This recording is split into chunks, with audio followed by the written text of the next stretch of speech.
Desde el mismo inicio de su carrera militar, la preocupación de Bolívar por la disciplina del ejército y su acatamiento a la autoridad civil y constitucional fue constante. En 1813, después de la exitosa campaña guerrillera del Magdalena y de haber tomado Cúcuta, Bolívar se vio impedido de pasar a Venezuela por la actitud del coronel Castillo, a quien se le había nombrado como su segundo, y quien alegaba que Bolívar no podía legalmente llevar las tropas granadinas más allá de la frontera.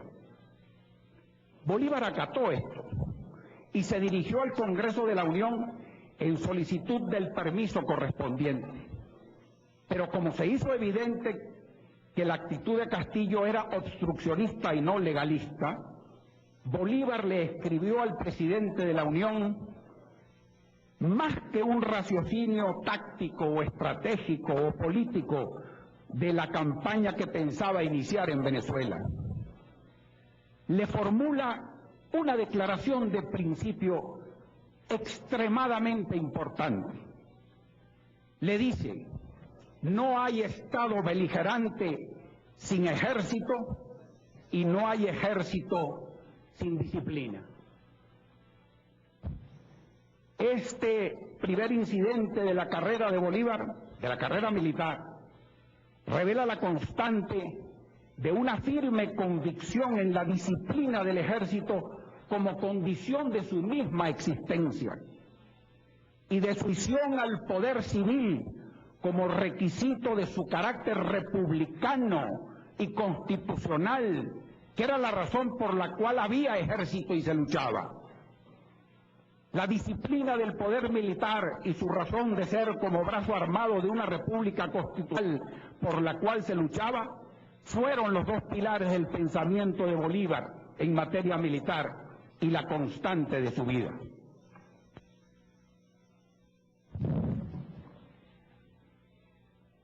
Tras la conquista de Angostura y la instalación del Congreso en 1819, Bolívar presentó el proyecto de Constitución, en el cual, por primera vez en la historia constitucional de Venezuela, se le atribuyó al Senado la facultad de aprobar los ascensos militares en estos términos.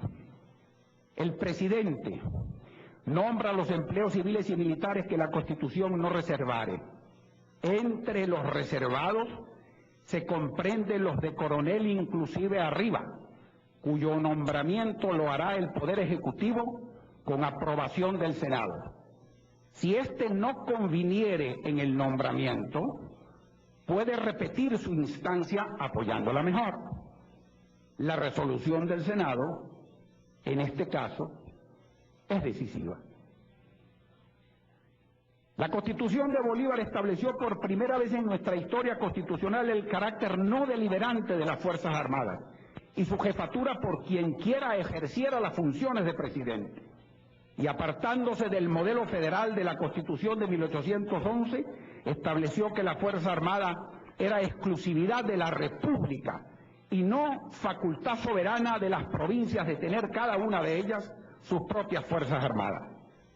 Ya lo había dicho en 1813 y lo consignó en la Constitución que propuso a la Constituyente en 1819. No hay Estado sin Fuerzas Armadas. No hay Fuerzas Armadas sin disciplina. No hay disciplina sin ley. No hay ley si el jefe de esa fuerza disciplinada y obediente no la respeta y no la hace respetar. Si la ley se rompe por quien tiene la obligación de respetarla y hacerla respetar, se acaba la disciplina, se acaba la Fuerza Armada, se acaba el Estado. Palabra de Bolívar, palabra de Bolívar, así de claro, así de simple. La Constitución de 1830 repitió la atribución del Senado para autorizar ascensos y el carácter no deliberante de las Fuerzas Armadas. Pero la Federal de 1864 omitió esa atribución, la atribución del Senado, y consagró la facultad de los estados de tener sus propias Fuerzas Armadas, al extremo que la Fuerza Armada Nacional tenía que pedir permiso para pasar por el territorio de los estados de la Unión.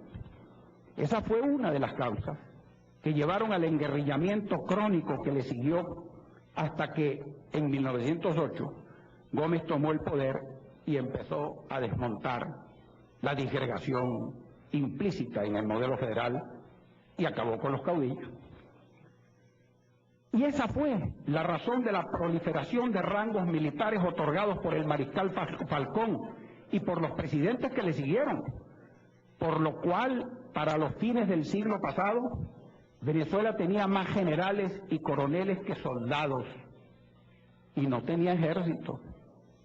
Los ejércitos de entonces eran los partidos de entonces, eran partidos armados, eran fuerzas de ocupación al servicio de Guzmán Blanco o de Crespo, pero no de la nación, y mucho menos de sus instituciones. Llegar a eso, un ejército permanente institucional, parecía entonces una quimera.